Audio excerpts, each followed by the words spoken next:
नमस्कार. मी डॉक्टर नरेंद्र जाधव. आजच्या या फेसबुक लाईव्हमध्ये आपल्या सर्वांचं मनपूर्वक स्वागत. हे फेसबुक लाईव्ह 3 भागांमध्ये होणार आहे. आज, उद्या आणि परवा. आज आणि उद्या 5 वाजता आणि परवा बहुधा 4 वाजता. फेसबुकच्या या तिन्ही भागांमध्ये ज्या पुस्तकांबद्दल आपण चर्चा करणार आहोत, ज्याबद्दल मी बोलणार आहे, ते पुस्तक म्हणजे आमचा बाप आणि आम्ही.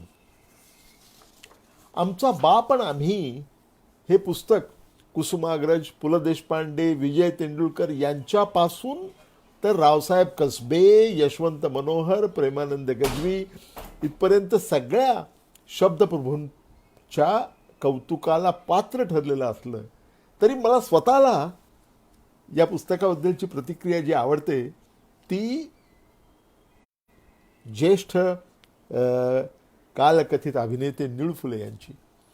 निळू फुले असं म्हणाले होते, एका जाहीर कार्यक्रमामध्ये ते असं म्हणाले होते की साने गुरुजींनी महाराष्ट्राला आदर्श आई दिली आणि डॉक्टर नरेंद्र जाधव यांनी महाराष्ट्राला दिला आदर्श बाप.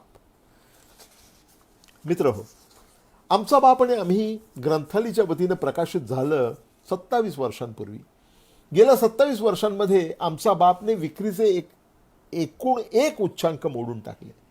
1000 प्रतींची एक आवृत्ती, अशा 200 आवृत्तींपेक्षा जास्त आवृत्त्या निघालेले मराठी भाषेच्या इतिहासातलं हे पहिलं पुस्तक आहे.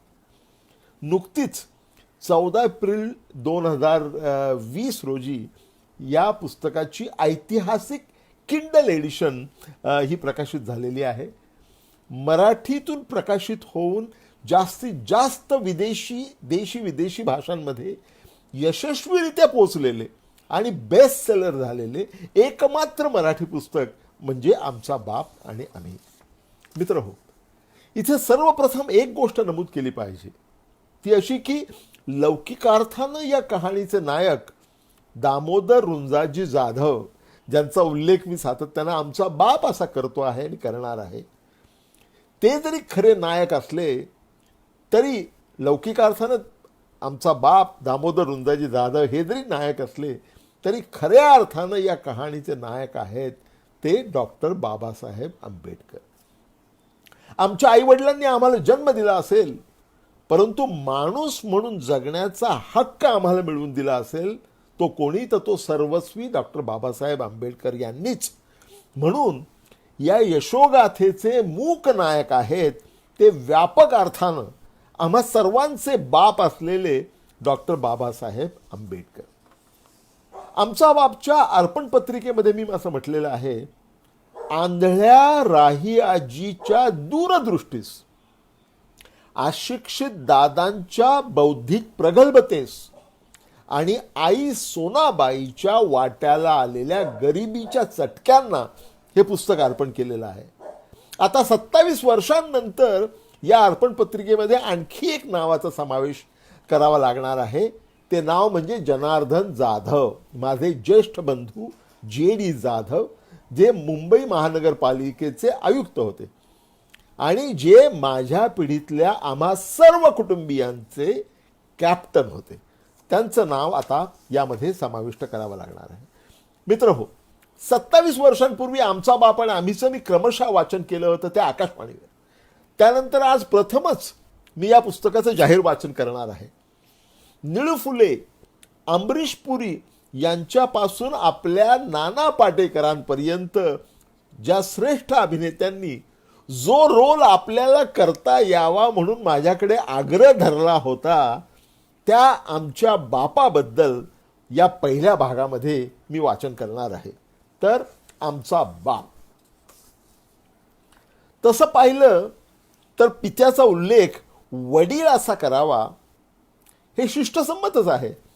मात्र माझ्या वडिलांना ते कधीच रुचलं नाही.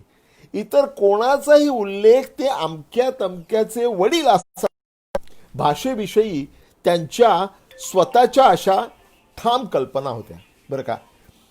अशा वेळी ते हमखास सुनावणार, अरे भाषा म्हणजे कशी पाहिजे, झणझणीत, एकदम बॉम्बलाच्या चटणीबाजी. तुम्ही हे जे वडील वडील म्हणता ना, ते भेंडीच्या भाजीवानी बुळबुळीत लागते आयला. आम्ही सर्व भावंड त्यांना दादा म्हणत असू. मध्यम उंची, ओबडधोबड चेहरा, मुद्रा करारी, परंतु लहान मुलांशी बोलताना डोळ्यांमध्ये खट्याळ छटा. धोतर, पांढरा सदरा, खाकी कोट आणि काळी टोपी हा नित्याचा पेहराव. हातात काठी, मात्र त्या काठीचा उपयोग आधारापेक्षा इतरांना दमदाटी करण्यासाठी जास्त. मध्यवर्गीय नोकरपेशे कामावून ऑफिसमधून परत येतात. दादा कामावून यायचे आणि येताना मुलांसाठी नान कटाई आणायचे. दादा सहसा रागावत नसत, परंतु रागावले की साक्षात जमदग्नी. भावंडांमध्ये मी सहावा आणि सर्वात धाकटा, त्यामुळे माझ्या लहानपणी ते 50मध्ये पोचले असावेत. त्यांचे काही दात पडून गेलेले होते, त्यामुळे रागावून त्यांनी दातोट खाल्ले की ते अकराळ विक्राळ दिसत असत. माझी तर 5वर धारण बसत असे. त्यावेळी ते चिडले की डॅम लाडी बिस्किट असं ओरडायचे. आता डॅम लाडी बिस्किट हा काय प्रकार आहे हे सुरुवातीला मला कळतच नव्हतं. आता मी तुला यानंतर नानकटाईसारखी बिस्किटं आणणार नाही असा त्याचा अर्थ असावा असं मला वाटत होतं. डॅम लाडी बिस्किट म्हणजे डॅम, ब्लडी आणि बास्टर्ड हे कळायला बरीच वर्ष द्यावी लागली. पुढे त्यांनी स्वतःहून अशा शिव्या द्यायचं बंद केलं. खूप वर्षांनी डॅम लाडी बिस्किटबद्दल मी त्यांना ज्यावेळी टोकलं त्यावेळी युरोपियन साहेबाबरोबर काम केल्यामुळं त्या शिव्या तोंडात बसल्या असं त्यांनी स्पष्ट केलं. मात्र ते सांगताना मी जे काय इंग्लिश शिकलो ते काय तुमच्यासारखे फादर, मदर आणि चादर एकत्र गुंडाळणारे एखाद्या देशी मास्तरकडून नाही, तर डायरेक्ट युरोपियन साहेबाकडून शिकलो होतो. हां, अशा अभिमानानं त्यांचे डोळे लकाकत होते. माझं लहानपण मुंबईतल्या वडाळ्याच्या बॉम्बे पोर्टर्स कॉलनीमध्ये गेलं. आम्हा सर्व भावंडांचं शिक्षण दादरच्या छबिलदास हायस्कूल सारख्या मराठी माध्यमाच्या शाळेतून झालं. तिथे इंग्रजी भाषा 5व्या इयत्तेपासून शिकवत असत. मी मात्र 2री 3रीत असतानाच थोरल्या भावंडांनी मला ABCD वगैरे इंग्रजी मुळाक्षरं शिकवली होती. त्यामुळे मुळाक्षरं जोडून हळूहळू शब्द वाचण्याचा मी प्रयत्न करत असे, किंवा मला तसा छंदच लागला होता. त्यावेळेचा एक प्रसंग आवर्जून सांगावासा वाटतो.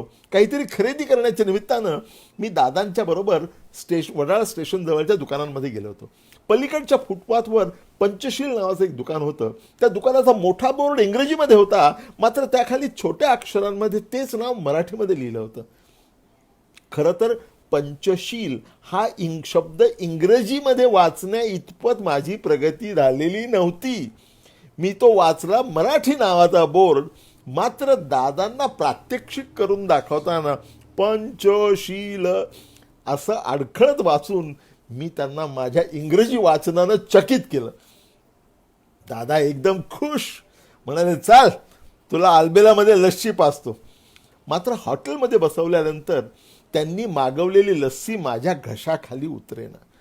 शेवटी मी खोटं बोलल्याचं मान्य करून मोकळा झालो आणि पाठीत दणका मिळण्याची वाट पाहायला लागलो.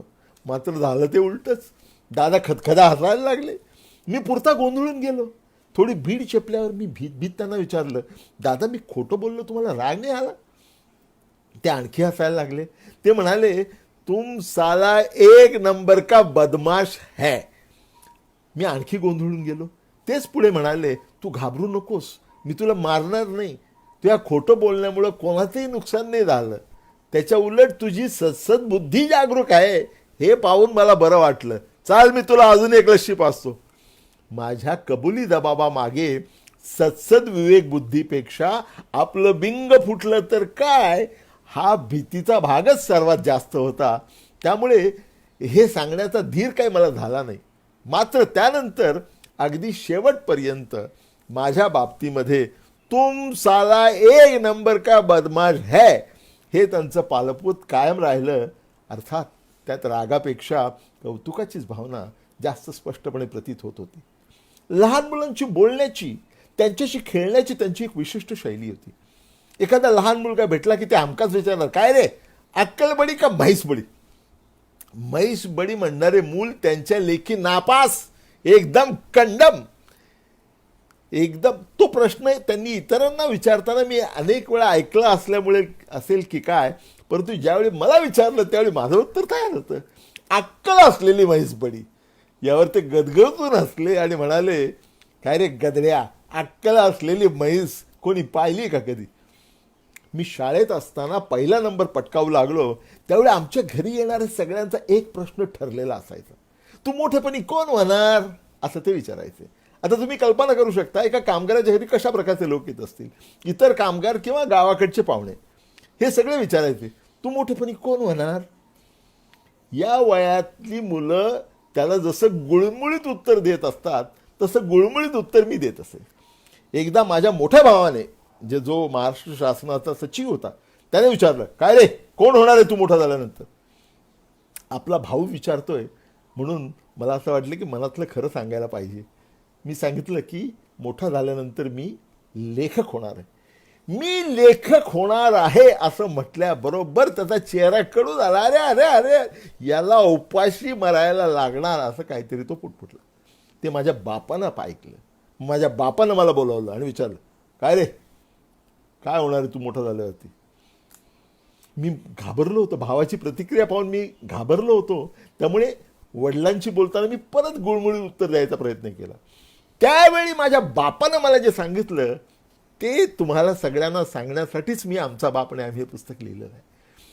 माझा बाप म्हणाला, हे पाय, हे लोक तुला लय सांगतील, तू डॉक्टर व्हय, तू इंजिनियर व्हय, तू बालिस्टर व्हय, पण तू काय कुणाचं ऐकू नको. आणि मी बी तुला सांगणार नाही की तू अमुकच व्हय का धमुकच व्हय. पण मग म्हणणं एकच आहे बरं का, तू जे काय करशील ना त्याच्यामध्ये टापला जायला पाहिजे. तुला चोर व्हायचं ना, कोई बात नाही, पण मग असा चोर झाला पाहिजे की समधी दुनिया बोलली पाहिजे इसको बोलताय चोर. इथे मुद्दा चोरी करण्याचा नाही.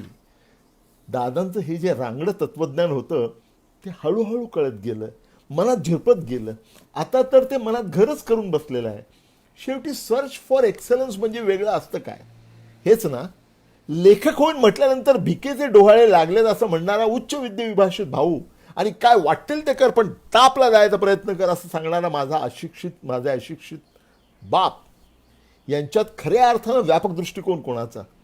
आज मी स्वतः तरी माझ्या मुलांना इतका ओपन चॉईस देऊ शकतो का. शेवटी मी देखील मध्यमवर्गीय भेदरटपणाचा बळी ठरलो आहे का. याचा मी जेव्हा विचार करतो तेव्हा लौकिक अर्थानं अडाणी असलेल्या माझ्या बापाची प्रगल्भता, त्याच्या बुद्धीची झेप मला थक्क करून सोडते. दादांच्या सर्व पिढीवर डॉक्टर आंबेडकरांच्या चळवळीचा एक फार मोठा ठसा होता, तो म्हणजे शिक्षणाच्या महतीचा. शिका, संघटित व्हा आणि संघर्ष करा, ही डॉक्टर बाबासाहेब आंबेडकरांची शिकवण म्हणजे केवळ पोकळ घोषणा नव्हती, तर समस्त दलित समाजाची ती आत्मप्रतिज्ञा होती. त्यामुळे दादांचं आमच्या सर्वांच्या शिक्षणावर बारीक लक्ष असे. आम्ही कोणी प्रयत्नात अपुरे पडलो, त्यामुळे कोणाला जर कमी मार्क पडले तर आम्हाला झोडपून काढायला दादा अजिबात मागे पुढे पाहत नसत. चांगल्या परफॉर्मन्सबद्दल शाब्दिक कौतुक क्वचित, मात्र प्रगतीपत्रक पाहताना त्यांचा चेहरा असा उजळून निघत असे. मानताय बिडू, अशा भावनेतून त्यांचे डोळे चमकायला लागत आणि मग वेगळ्या कौतुकाची गरजच भासत नसे. माझ्या बाबतीत त्यांच्या अपेक्षा विशेष उंचावल्या होत्या. मला वेगवेगळ्या भाषांमध्ये विशेष रस आहे, गती आहे, गम्य आहे, हे इतर कोणाच्याही आधी लक्षात आलं ते माझ्या बापाच्या. मग शालेय अभ्यासक्रमाव्यतिरिक्त मी काही इतर भाषा शिकाव्यात असं त्यांच्या मनाने घेतलं. झालं, मला उर्दू आणि अरबी शिकता यावं म्हणून एका स्थानिक मुल्लाला गळ घालण्यात आली. मी रोज मुस्लिम मुलांमध्ये बसून अलिफ बे पे वगैरे शिकायला लागलो. मला ते आवडू देखील लागलं. पुढे पुढे त्या मद्रशामध्ये शिकायला जाणाऱ्या सर्व मुलांची सुनता करतात अशी खाजगी माहिती काही जाणत्या हिंदू मित्रांनी पुरवल्यानंतर मी काही खोटी कारणं दाखवून माहिती शिकवणी बंद करवली. मात्र या शिकवणीचा एक परिणाम जरूर झाला, कायमस्वरूपी असा परिणाम झाला. तो म्हणजे दादा मला छोटू ऐवजी छोटू मिया म्हणायला लागले आणि गोडीत असले की माझ्याशी मराठी ऐवजी त्यांच्या त्या भयंकर हिंदीमध्ये संभाषण करू लागले. डॉक्टर आंबेडकरांनी दलितांमध्ये स्वाभिमानाचे स्फुल्लिंग जे चेतवले त्या अस्मितेचं प्रतीक म्हणजे आमचे दादा. ते स्वतः तर निर्भय झालेच, पण आम्हा भावंडांमध्ये त्यांनी निर्भयतेची बीजं पेरली. या बाबतीत पोकळ उपदेश करण्यावर त्यांचा भर कधीच नव्हता, तर तशी प्रत्यक्ष कृती करून दाखवण्यावर त्यांचा भर होता. मला आठवतं एकदा कुठल्याशा कामासाठी त्यावेळी रेशनिंग दादांच्या बरोबर रेशनिंग ऑफिसमध्ये जाण्याचा योग आला. कुठला तरी परवानगा हवा होता. आम्हाला एका बाजूच्या सेक्शनमध्ये पाठवण्यात आलं. तिथे 2 कारकून बसले होते, एक तरुण एक तरुणी. दादा आणि मी त्यांच्या टेबलाजवळ जाऊन उभे राहिलो. जनतेच्या त्या सेवकांना इतरांकडे लक्ष देण्याचं भान नव्हतं. गुलुगुलू गप्पा गोष्टी चालल्या होत्या आणि टेबलाखाली त्यांचे पाय एकमेकाशी लढीवाळ चाळा करत होते. दादा 5-1 मिनिटं थांबले असतील. त्यांनी खांकरून वगैरे पाहिलं.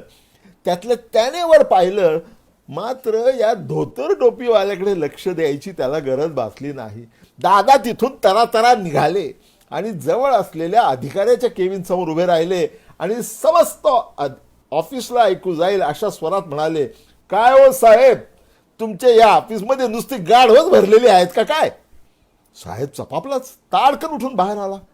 म्हणाला, काय काय बोलताय काय तुम्ही? दादांनी मग खणखणीत आवाजात घडलेला सर्व प्रकार कथन केला. त्यावेळी त्या कारकून मंडळींचे झालेले चेहरे मी कदापि विसरू शकणार नाही. अर्थात साहेबांनी स्वतः लक्ष घालून आमचं काम करून दिलं ते वेगळंच. आम्ही त्या ऑफिसमधून बाहेर पडल्यानंतर दादा म्हणाले, छोटू मियाँ, किसी को डरने का नहीं क्या? आपण क्या किसी के बाप का खाता है? पुन्हा कोणाच्या तरी बापावर त्यांची गाडी घसरली. आता प्रत्यक्षासह दिलेली अशी शिकवणूक कोणी विसरणं शक्य आहे का? मी माध्यमिक शाळेत असताना दादा हार्बर रेल्वे, मुंबईला जी हार्बर लाईन आहे त्या हार्बर लाईनच्या रोड रेल्वे स्टेशनच्या प्लॅटफॉर्मला लागून बॉम्बे पोर्टर्सची एक केबिन आहे, तिथे केबिनमन होते. त्या केबिनवर जे अनेक वर्ष होते आणि त्यांनी आजूबाजूला असंख्य फुलझाडं फळझाडं लावली होती, चांगली जोपासली होती. कधी कधी त्यांचं दुपारचं जेवण घेऊन मी जात असे. त्यावेळेचा एक प्रसंग मला आठवतो. त्यावेळी पॉकेट मनी वगैरे असे लाड तर नसायचेच. त्यामुळे कधी कधी वडाळा ते रेरोड असा एकाच बाजूचं तिकीट काढून परतीच्या प्रवासाचं भाडं विना तिकीट प्रवास करून मी खाऊसाठी वाचवीत असे. असाच मी एकदा डबा घेऊन गेलो. त्यांना संशय आला असावा. त्यांनी विचारलं, तिकीट कुठे आहे? मी तिकीट दाखवलं. मग रिटर्न तिकीट का नाही काढलं असं त्यांनी चौकशी केली. मी त्यांना म्हटलं, आता जाताना काढणारच आहे. मी डबा ठेवून प्लॅटफॉर्मवर आलो आणि ते केबिनमधून पाहत असणार याचे हे लक्षात घेऊन तिकीट ऑफिसच्या दिशेने चालू लागलो. त्यांच्या दृष्टिक्षेपाबाहेर पोहोचण्याची खात्री झाल्यावर पटकन रुळावर उडी मारून मी पलीकडच्या प्लॅटफॉर्मवर चढलो आणि वडाळ्याला जाणाऱ्या गाडीची वाट पाहू लागलो. जेमतेम 2 मिनिटं झाली असतील आणि काय, अहो आश्चर्यम, कोणास ठाऊक कुठून, पण दादा अचानक माझ्या शेजारी अवतरले. माझाच बाप तो. अरे मला म्हणाले, तिकीट दाखव. मी ओशाळवाने हसून दात दाखवले. तिकीट काढून देऊन मला त्यांनी घरी पाठवलं. त्या दिवशी कामावून घरी आल्यानंतर माझी पाठ जी सडकून काढण्यात आली त्याची आठवण आली तर अजूनही माझ्या पाठीचे स्नायू ताठरतात. आम्ही एकूण 6 भावंड.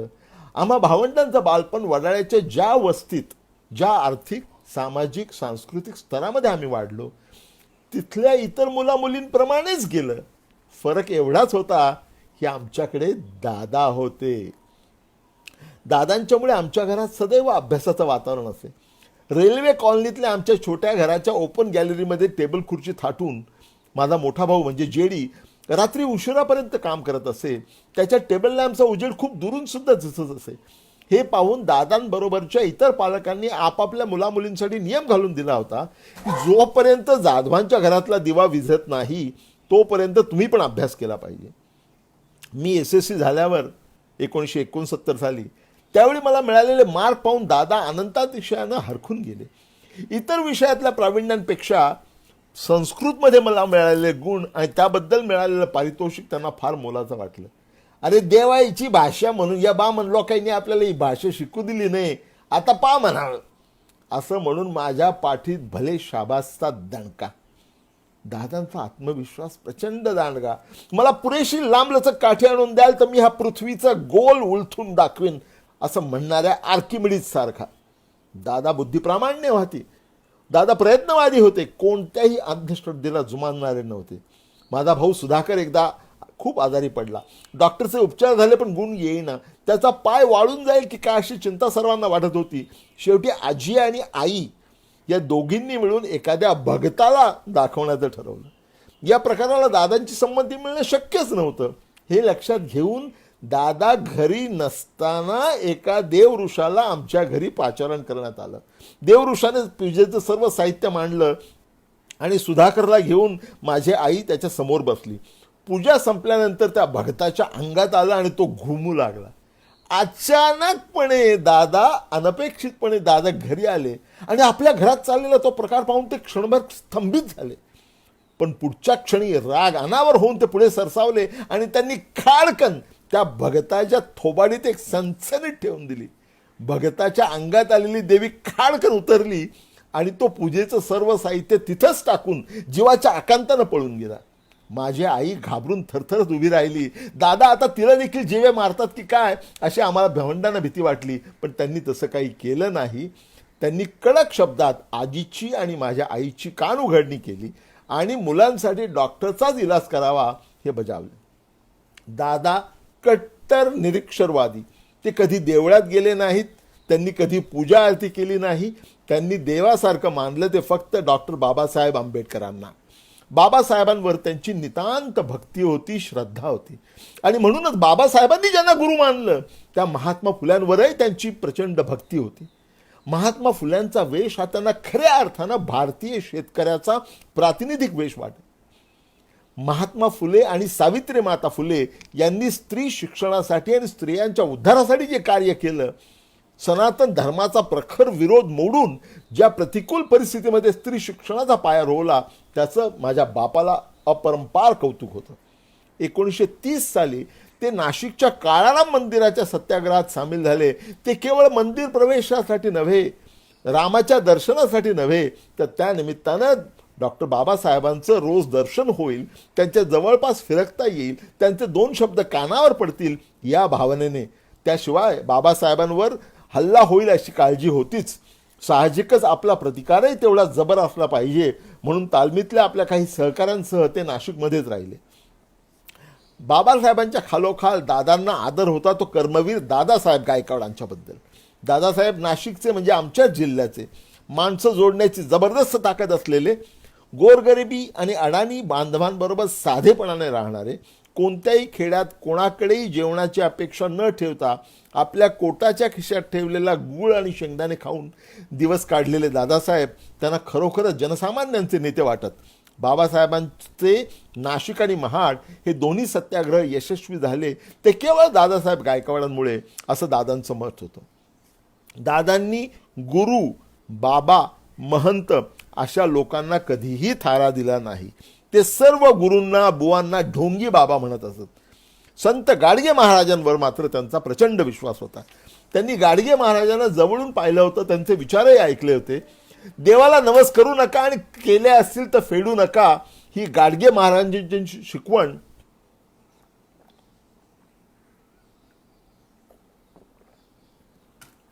गाडगे महाराजांची शिकवण समाजातील अंधश्रद्धा दूर करू शकेल, ज्ञानाचा प्रकाश देऊ शकेल असे त्यांना वाटे. गाडगे महाराजांबद्दल त्यांनी सांगितलेली एक मजेदार आठवण आहे. त्या काळात उच्च शिक्षण घेऊन मोठ्या सरकारी पदावर नोकरीला असलेले आमच्याच समाजातील एक अधिकारी मलबार हिलवर राहायला गेले. गृहप्रवेश समारंभासाठी त्यांनी गाडगे महाराजांना बोलावलं होतं. सर्व कार्यक्रम आटोपल्यानंतर अधिकारी महोदयांनी मोठ्या आयटीत गाडगे महाराजांना विचारलं, बाबा आहे की नाही मी पहिला दलित मलबार हिलवर राहणारा?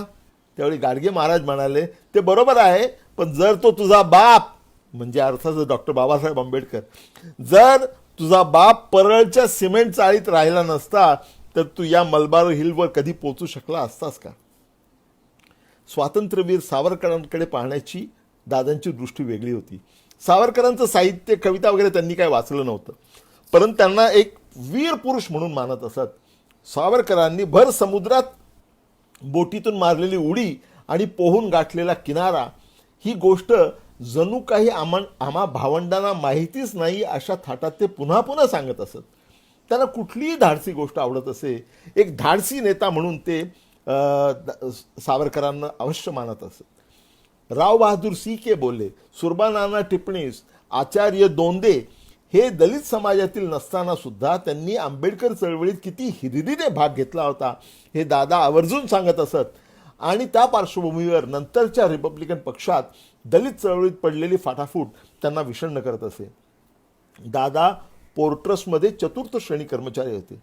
ज्यावेळी नाडकर्णी हे पोर्ट्रस्टचे चेअरमन म्हणून आले आणि त्यांना समजले की आपला एक कामगार ज्याचा मुलगा IAS मध्ये आहे, त्यावेळी त्यांना अतिशय आनंद झाला आणि त्यांनी माझ्या वडिलांना दादांना भेटायला बोलावलं. दादा त्यांच्यासमोर अवघडून बसले होते. नाडकर्णी साहेब म्हणाले, BPDच्या इतिहासात आजवर कुठल्याही अधिकाऱ्याचा किंवा कर्मचाऱ्याचा मुलगा IAS झालेला नाही. तुमच्या मुलाने ही कर्तबगारी बजावली याचा मला आनंद आणि अभिमान वाटतो.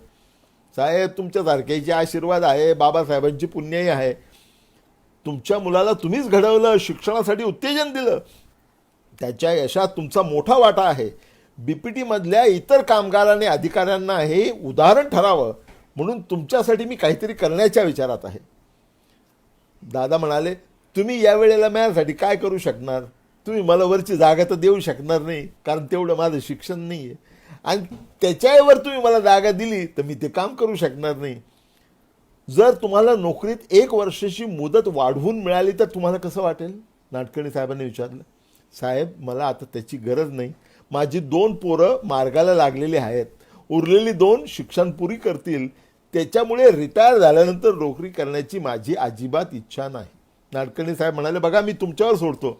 त्यावेळी दादा काय म्हणाले बघा, त्यापेक्षा साहेब ते म्हणाले, ज्यांच्या मुलाचं शिक्षण पूर्ण झालं नसल आणि बापाच्या रिटायर होण्यामुळे ते पुढे होऊ शकणार नसल, अशा एखाद्या कामगाराला एखादं वर्ष वाढवून द्या. माझ्यापेक्षा दुसऱ्या गरजवंताची गरज पुरी करा. नाडकर्णी साहेब अवाक झाले. त्यांनी हात पुढे करून दादांशी हस्तांदोलन केलं आणि म्हणाले, तुम्ही मनानेही खूप मोठे आहात. दादा BPTच्या रेल्वे विभागात काम करत होते. त्यावेळी बापट नावाचे एक रेल्वे मॅनेजर होते. ते नंतर कांडला पोर्ट्रसचे चेअरमन झाले. बापट कुशाग्र बुद्धीचे, अतिशय दरारा असलेले, दिसायला देखणे. त्यांच्या आवाजातच त्यांचा अधिकार जाणवत असे. त्यामुळे त्यांच्याशी बोलताना समोरचा कनिष्ठ अधिकारी घाबरून जात असे. हे बापट साहेब रेल्वे मॅनेजर असताना एकदा अचानक दादांच्या केबिनमध्ये घुसले. दादांनी त्यांना आधी कधीच पाहिलं नव्हतं. दादा रागावले. त्यांना म्हणाले, तुम्ही ताबडतोब बाहेर जा. माझी परवानगी घेतल्याशिवाय तुम्ही आतमध्ये आलेच कसे? बापटांनी बाहेर जाऊन मी आत येऊ शकतो का असं विचारल्यानंतर दादांनी त्यांना आत येऊ दिलं. बापटांनी स्वतःची ओळख करून दिल्यानंतर दादा मात्र वरमले. पण बापट साहेब मात्र खुश झाले. त्यांनाही जाब विचारणारा कामगार आहे जाणीवेने ते सुखावले आणि तसं त्यांनी बोलूनही दाखवलं. शिस्तप्रिय माणसांना शिस्तप्रिय माणसं आवडतात. त्या काळी सर्व दलित समाजावर प्रभाव टाकणारे नाशिकचे शाहीर वामनराव कर्डक यांनी लिहिलेल्या गीतांमुळे बाबासाहेबांच्या चळवळीचा नेमका अर्थ आमच्या अडाणी स्त्रियांपर्यंत पोहोचला असं दादांना वाटत होतं. जे काम 10 पुढारी आपल्या 100 भाषणातून करू शकत नव्हते ते काम वामनदादा कर्डक एकेका गीतातून करत असत. हे वामनदादा कर्डक शेवटपर्यंत झोपडीवाला घरामध्ये राहत असत याची विलक्षण खंत दादांना वाटत असे. शाहीर अण्णाभाऊ साठे, शाहीर अमर शेख हे दोघेही त्यांना आवडत असत. तमाशाला ते गंमत म्हणायचे. भाऊ बापू मांग, नारायण गावकर, शिवासंभा कौलापूरकर किंवा काळूबाळू हेही त्यांच्या अतिशय आवडीचे. दादांची शैक्षणिक आणि सामाजिक पार्श्वभूमी लक्षात घेतली तर त्यांना जलसा आणि तमाशा आवडणं हे स्वाभाविक होतं. मात्र पंडित भीमसेन जोशी आणि गुलाम अली यांचं गायन सुद्धा ते मन लावून ऐकायचे. सितारा देवी हा तर त्यांचा वीक पॉइंट होता. सितारा देवीचं नृत्य पाहत असताना दादांच्या चेहऱ्यावरचा आनंद पाहणं हा एक विलक्षण अनुभव असायचा. पुढच्या जन्मी मी सितारा देवी बरोबर लग्न करणार आहे असं ते गमतीने म्हणत असत. 1970 साली दादा सेवानिवृत्त झाले. लवकरच त्यांना हृदयविकाराचा झटका आला. त्यावेळीपर्यंत ते विड्या ओढत असत. डॉक्टरने त्यांना धूम्रपान सोडण्याचा सल्ला दिला. अरे 40 बरस के दोस्त को ऐसे कैसे छोड़ सकते हैं या सबबीवर त्यांनी तो धुडकावून लावला. मग डॉक्टरांनी सल्ला दिला, यांना विड्याऐवजी कमीत कमी चांगल्या प्रतीच्या सिगरेट तरी ओढायला द्या. झालं. लगेच मोठा भाऊ म्हणजे जेडी गेला आणि त्या स्टेट एक्सप्रेस 555 स्टेट एक्सप्रेसची पाकिटं घेऊन आला. मला तो दिवस चांगलाच आठवतो. आमच्या घरामध्ये नेहमीप्रमाणे गावाकडचा एक पाहुणा आलेला होता. हे दोघेही बसले होते. दादांनी खिशातून ते पाकिट काढलं, स्टेट एक्सप्रेसचं पाकिट काढलं. ते त्यांना उघडता येईना, का त्याच्या भोवती एक अशी एक रिंग असते. त्याने ते ताकदीने ते तोडलं. एक सिगरेट पाहुण्याला दिली, एक सिगरेट स्वतः घेतली. दोघांनी सिगरेट शिलगावली आणि एक एक झुरका घेतला आणि एकमेकाकडे पाहून कुछ दम नाही अशा प्रकारचं ॲक्शन केली. माझा भाऊ दिनेश तिथे होता, त्याला राहावे ना. तो म्हणाला, दादा अहो ही सिगरेट इंग्लंडच्या राणीच्या ऑर्डरनं तयार करण्यात आलेली आहे आणि तुम्ही काय म्हणता याच्यात काय दम नाही आहे, असं कसं काय.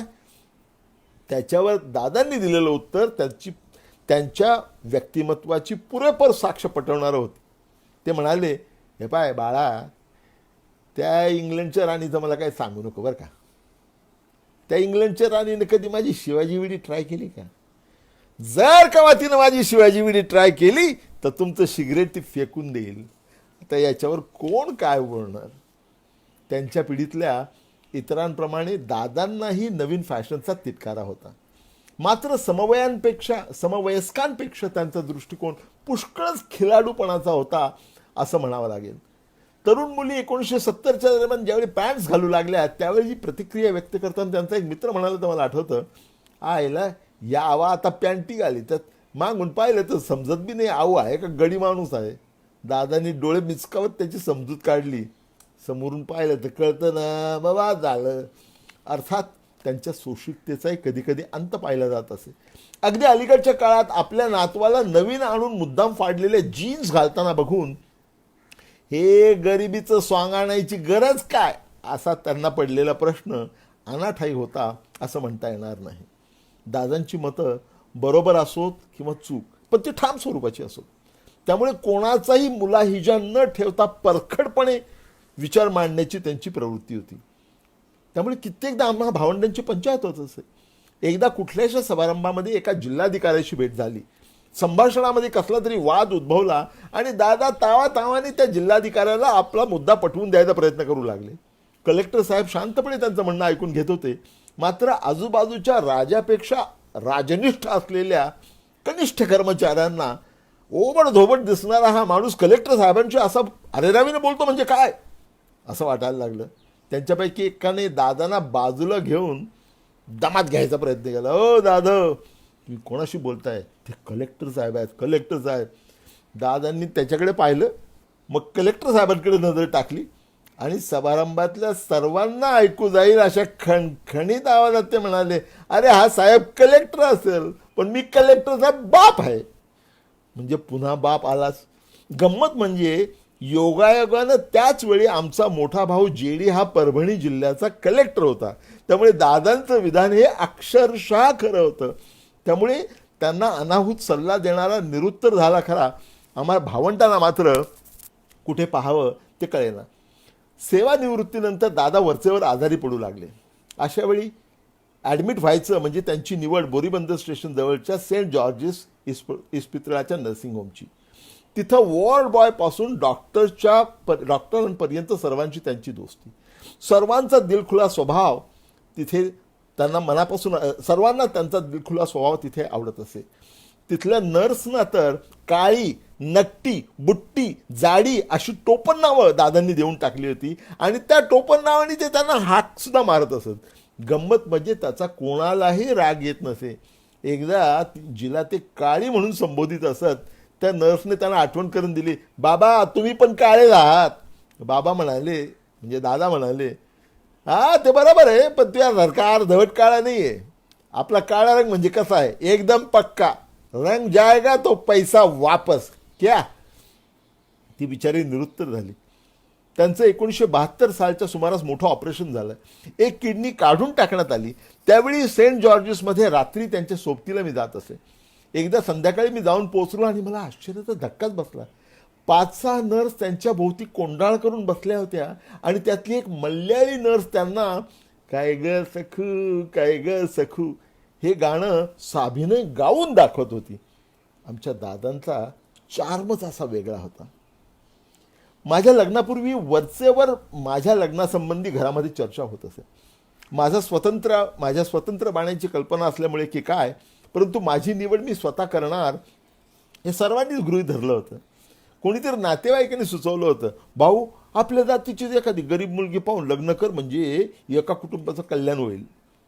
त्याचं उत्तर मला मुळीच द्यावं लागलं नाही. दादांनीच त्याचा समाचार घेतला. ओ शहाणे, दुसऱ्या कोणाचं कल्याण होईल म्हणून माणूस लगीन करतो का काय? तुम्ही म्हणता तसं करून एका कुटुंबाचं कल्याण होईल, पण सगळ्यांचं कल्याण करायला हा काय सगळ्यांच्या पोरीशी लग्न करणार आहे का? लग्नामध्ये ज्यानं जोडीदार निवडायचा, मग तो गरीब असो नाही ते श्रीमंत. ती चर्चा अशीच वाढत गेली. नंतर दादांनी चर्चेचा ट्रॅक बदलला. अचानक ते मला म्हणाले, तू स्वतःला सामाजिक कार्यकर्ता म्हणवतो ना, मग एखाद्या भंग्याच्या पोरीशी लग्न करीन दाखव.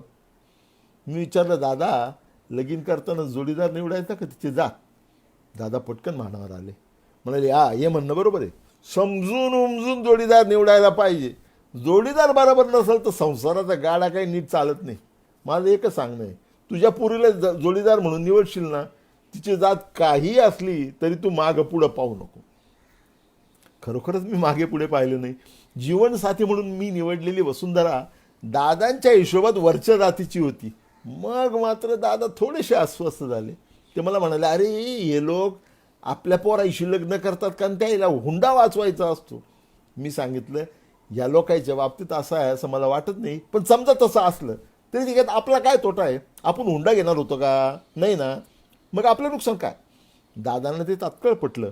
माझी निवड मी विचारपूर्वक केली आहे किंवा काय याची शहानिशा त्यांनी केली आणि त्यांची खात्री पटल्यावर आनंदाने त्यांनी आमच्या प्रेमविवाहाला संमती दिली. त्या मानानं घरातल्या इतर काही जणांची समजूत काढणं मला थोडंसं कठीणच गेलं. दादांच्या पुरोगामित्वाची प्रचिती वेळोवेळी येत असे, पदोपदी येत असे. सुनांनी नोकऱ्या करायच्या नाहीत असा तोपर्यंत आमच्या घरातला संकेत.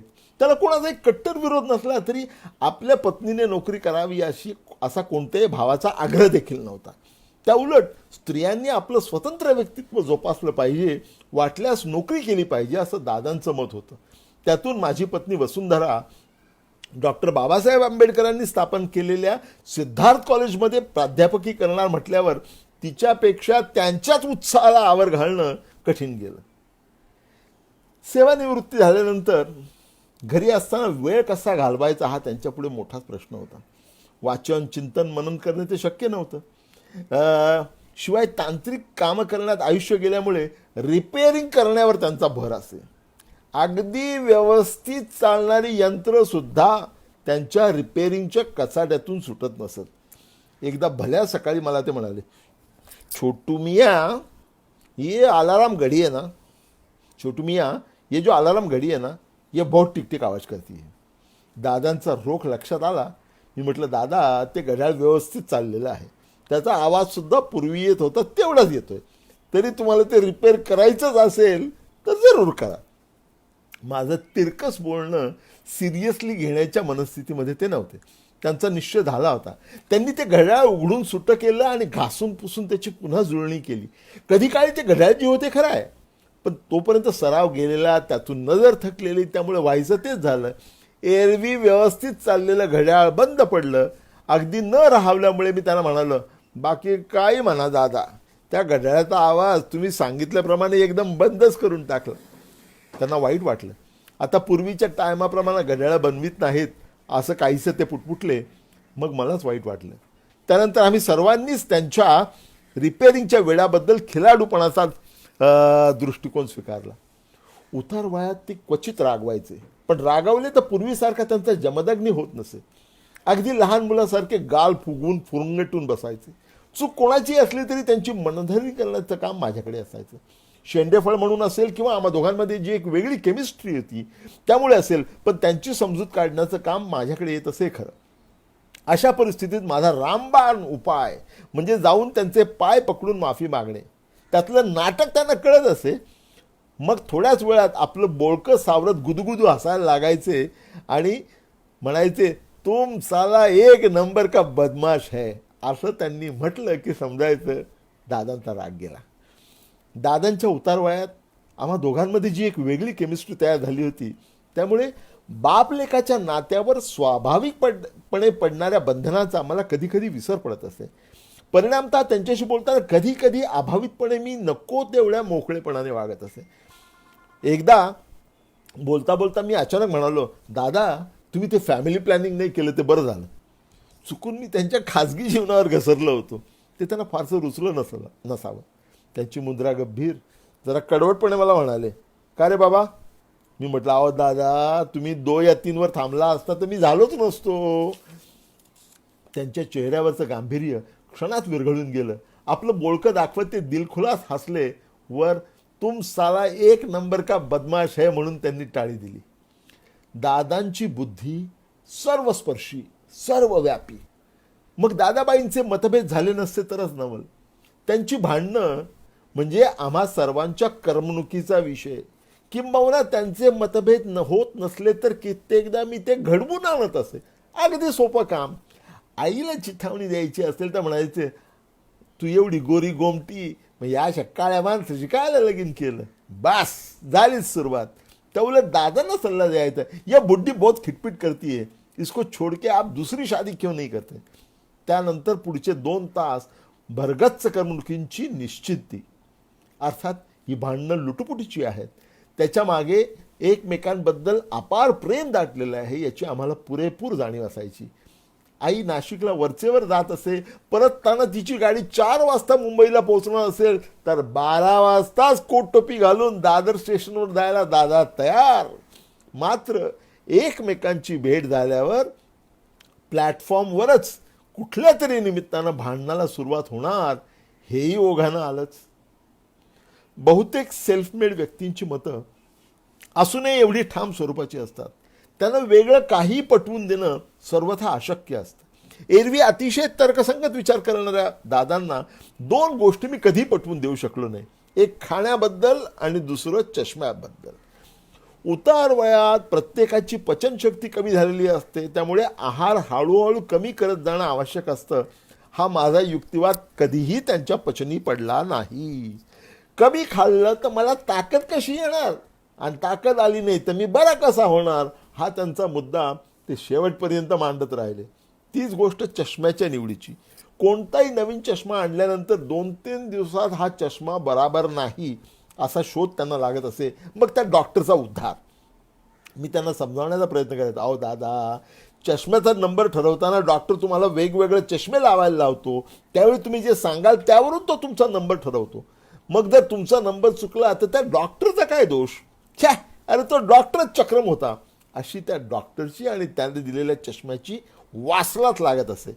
2-4 दिवसांनी दादरच्या टिळक ब्रिजवर एक फेरफटका. तिथे रस्त्यावर जुने चष्मे घेऊन बसलेल्या एखाद्या फेरीवाल्याकडचा चष्मा बराबर फिट असल्याचा अचानक साक्षात्कार दादांना होत असे.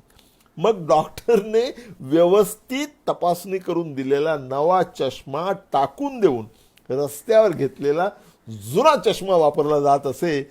आणि 2-4 महिन्यांनी पुन्हा नव्या चष्मेवाल्याकडे नव्या उत्साहानं जायला दादा मोकळे. इतर तमाम सेवानिवृत्त लोकांप्रमाणे आणि सध्या लॉकडाऊन मध्ये असलेल्या अनेक लोकांप्रमाणे टीव्ही पाहण्यावर त्यांचा भर. आमची माती आमची माणसं पासून न कळणाऱ्या प्रादेशिक चित्रपटातील सर्व कार्यक्रम ते पाहत असत. तमाशा प्रधान मराठी चित्रपट लागला की दादा खुश. हिंदी चित्रपटांबद्दल मात्र प्रचंड राग. हिरो हिरोईनचे एकमेकांच्या बागेत पळणं किंवा इतर धांगडधिंगा त्यांना अजिबात रुचत नसे. अरे माणसाला आयुष्यात काहीतरी करून दाखवायला पाहिजे. हे काय साले, नुसते बाईसाठी मारामाऱ्या करतात. समजे बाईल येडे सारे. लगीन झालं की यायचं काम झालं, यांच्यापासून काय बोध घेणार? चित्रपटाला ते खेळ म्हणायचे. खेळ कसा पाहिजे? खेळ धाडशी पाहिजे, बघून रगात सासळलं पाहिजे, त्याला म्हणतात खेळ. एकदा रिगल थिएटरमध्ये गन्स ऑफ नेव्हरॉन्स लागला होता. अचानक माझ्या मनात कल्पना आली.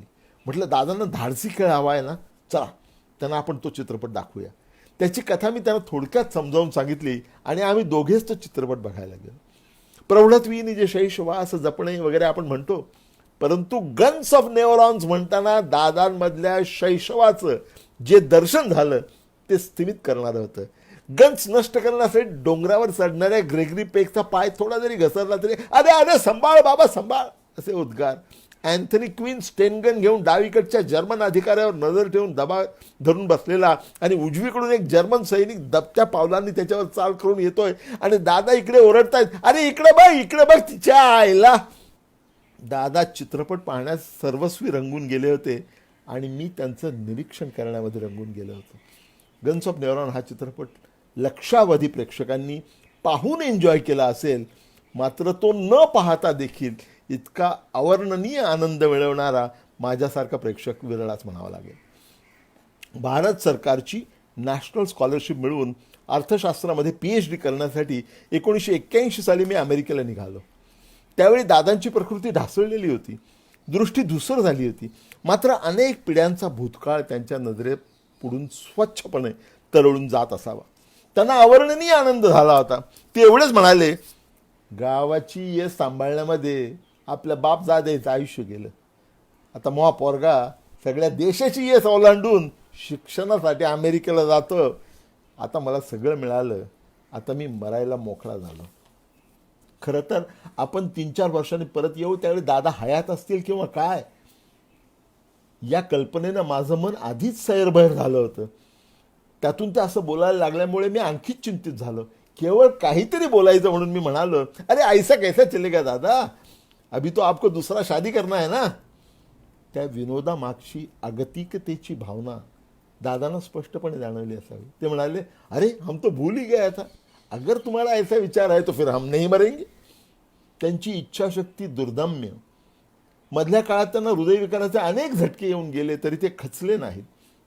मी अमेरिकेत असताना 1984 साली त्यांना आलेला अटॅक इतका मोठा होता की डॉक्टरांनी सांगून टाकलं की फार फार तर काही तास जगतील. सर्वांनीच आशा सोडली होती. दादा मात्र हार जाणाऱ्यांपैकी नव्हते. ते माझ्या एका भावाला दिनेशला म्हणाले, घाबरू नकोस, छोटू येईपर्यंत मी मरणार नाही. दिनेशने ताबडतोब अमेरिकेला फोन लावला. मी तातडीने मुंबईला येऊन धडकलो. विमानतळावरून थेट सेंट जॉर्जेस रुग्णालयात. अमेरिकेहून मी त्यांच्यासाठी आल्याचा धसका त्यांनी घेऊ नये म्हणून त्यांना सांगितलं की रिझर्व्ह बँकेच्या कामासाठी भारतात यावं लागलं आणि म्हणून वाकडी वाट करून मी मुंबईला आलोय. अर्थात माझं खोटं बोलणं त्यांच्या लक्षात आलं. ते म्हणाले, तुम साला 1 नंबर का बदमाश है, काय को वापस आया, तुम जब तक डिग्री लेके वापस नहीं आएगा तब तक हम मरने वाला नहीं है, तुम जाओ और अपनी पढ़ाई करो. अनपेक्षितपणे अमेरिकेच्या इंडियाना विद्यापीठाने 1985 साली मला सर्वोत्कृष्ट आंतरराष्ट्रीय विद्यार्थी म्हणून सन्मानित केलं. पारितोषिक घेऊन मी घरी आलो. पत्नीला आणि मुलांना ती आनंदाची बातमी सांगत असताना माझे डोळे भरून आले. प्रकर्षानं आठवण झाली त्या क्षणी ती दादांची. मनात विचार आला, या पारितोषिकाचे खरे मानकरी माझे दादा. डॉक्टर बाबासाहेब आंबेडकरांची सर्च फॉर एक्सलन्सची शिकवण आम्हा भावंडांमध्ये खऱ्या अर्थानं कोणी रुजवली असेल तर ती दादांनी. वाटलं आज दादा इथे हवे होते. अमेरिकेत एवढी वर्ष राहिल्यानंतर मला एकाकी वाटलं ते त्या क्षणी इतर कुठल्याही गोष्टीपेक्षा दादांचा भले शाबासचा दणका, पाठीवर दणका मला हवासा वाटत होता. डॉक्टरेट मिळवून 1986 साली मी मायदेशी परतलो. त्यावेळी दादा जरा जर्जर झाले होते. बुद्धी मात्र अत्यंत शाबूत. अगदी शेवटपर्यंत वैचारिक प्रगल्भतेने त्यांनी इतरांना आश्चर्याचे धक्के द्यायचं सोडलं नाही. मी नुकताच परत आलो होतो. त्यांनी मला माझ्या संशोधनाविषयी विचारलं. आता अर्थशास्त्रासारख्या विषयातल्या क्लिष्ट संशोधनाबद्दल सोप्या भाषेमध्ये समजावून सांगणं कर्मकठीण. तरी त्यांच्या समाधानासाठी मी आपल्या परीनं प्रयत्न केला. त्यांचा पुढचा प्रश्न होता, याचा सामान्य माणसाला उपयोग काय. अर्थशास्त्रातल्या गाढ्या पंडितांना ज्यांचा विसर पडतो त्या नेमक्या वर्मावर दादांनी बोट ठेवलं होतं. मी चकित झालो. मग त्यांनी मला बजावलं, तू जो अभ्यास करशील, जे संशोधन करशील, त्याचा रस्त्यावरच्या सामान्य माणसाला उपयोग होणार नसेल तर ते सगळं झूट आहे. ऑफिसमधून परत आल्यानंतर रात्री उशीरपर्यंत नियमितपणे माझं वाचन, लेखन, संशोधन चालू असतं. माझ्या साध्या भोळ्या आईला त्याचं फार आश्चर्य वाटायचं. आता तू एवढे बुक वाचले, एवढ्या इलायातलं जाऊन एवढ्या डिग्र्या घेऊन आला, मग आता आणखी काय एवढा अभ्यास करायचा, जीवाला जरा विश्रांती नको का. त्याचं स्पष्टीकरण माझ्याऐवजी दादांनी केलं. ते म्हणाले, सोने तू तर गद्धडच राहिलीस. अगं डिग्री मिळाल्यावर अभ्यासाला जास्ती जोर यायला पाहिजे. ही डिग्री म्हणजे ड्रायव्हिंगच्या लायसनवानी राहते. आता लायसन मिळाल्यावर ड्रायव्हर गाडी कशी चालवतो का बंद करतो, तसंच हे आहे. आता छोटू मियाच्या संशोधनाची गाडी कशी चालती, कशी पळते हे आता पाहायचं. डॉक्टरेटच्या डिग्रीबद्दल एवढा समर्पक पर्स्पेक्टिव्ह अमेरिकेतील एखादा विद्वान प्राध्यापक सुद्धा देऊ शकला असता किंवा काय याची शंकाच आहे. कारण शाळेतल्या जगातील कुठल्याही डिग्र्या न मिळालेले दादा जगाच्या शाळेतल्या सगळ्या डिग्र्या, समस्त डिग्र्या अक्षरशः कोळून प्यालेले होते. त्यानंतर काही महिन्यांनी दादांनी मला जवळ बोलवलं. मुद्रा गंभीर अचानकपणे म्हणाले, बाबासाहेब डिग्री घेऊन विलायतून परत आले त्यावेळी त्यांना पाहिजे तशी नोकरी मिळाली असती, पण त्यांनी आपल्या लोकांची चळवळ सुरू केली. तू बी अमेरिकेतून डिग्री घेऊन आला, मग बँकेची नोकरी कायला करतोस. मी म्हटलं, अहो दादा, बाबासाहेबांची गोष्ट वेगळी होती, ते देवाच्या जागी होते, मी सामान्य माणूस. हे म्हणणं मला पटत नाही. तुझ्यासारख्या शिकल्या सवरलेल्या तरुण मंडळींनी राजकारणात जाऊन लोकांची सेवा केली पाहिजे. शेवटी काहीतरी बोलायचं म्हणून मी म्हणालो, दादा, आजकाल राजकारणात जाऊन कोणी लोकांची सेवा करीत नाही, ते दिवस गेले. आता राजकारणात जास्त करून गुंड लोकच भरलेले आहेत. अर्थात दादा गप्प बसणाऱ्यांपैकी नव्हते. ते म्हणाले, तो क्या हुआ छोटू मिया, तुम भी तो साला एक नंबर का बदमाश आहे. त्यावर माझ्याकडे उत्तर नव्हतं. दादांच्या आयुष्याची पहिली 10 वर्ष सोडली तर उरलेली 7 दशकं मुंबईत गेली.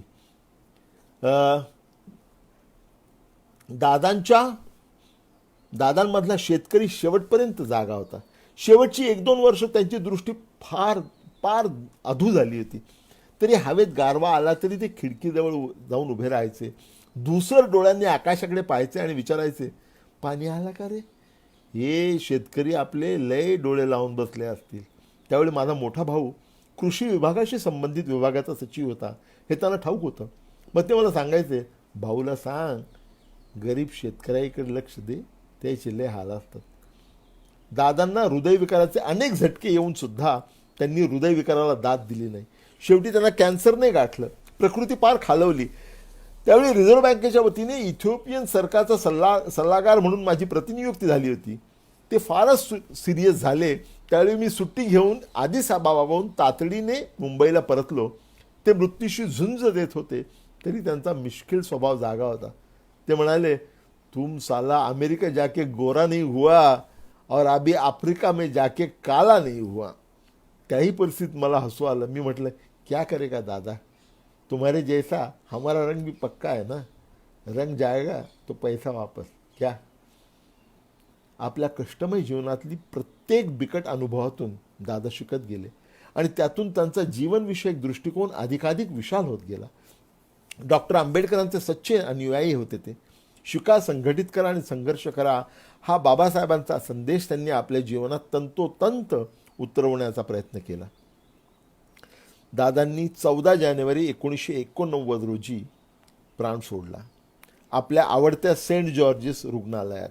मृत्यूसमयी आम्ही सगळी भावंडं त्यांच्याजवळ होतो. मृत्यूनंतर त्यांच्या चेहऱ्यावर जे समाधान, जी शांती विलसत होती, ती अनेकांना हेवा वाटावी अशी. माझे वयोवृद्ध सासरे म्हणाले, दादांना इच्छामरण प्राप्त झालं. संक्रांतीच्या दिवशी मृत्यू येणं याच्यासारखं भाग्य नाही. संक्रांतीच्या दिवशी मृत्यू यावा म्हणून भीष्माचार्य अनेक दिवस शरपंजरी तग धरून राहिले आणि शेवटी इच्छामरणाच्या वरदानामुळे संक्रांतीच्या दिवशी मरण पावले. दादांना पाप पुण्याच्या अशा कल्पना मुळीच मंजूर नव्हत्या. त्यांना इच्छामरण लाभलं हे मात्र निश्चित. दादा गेले, मात्र त्यांनी आम्हा भावंडांना दिलेलं मनोबलाचं संचित कोणीही हिरावून घेऊ शकत नाही. परदेशी अनेक वर्ष वास्तव्य केल्यामुळे की काय, पण खाण्याच्या बाबतीत मी बराचसा स्नॉबिश झालो आहे.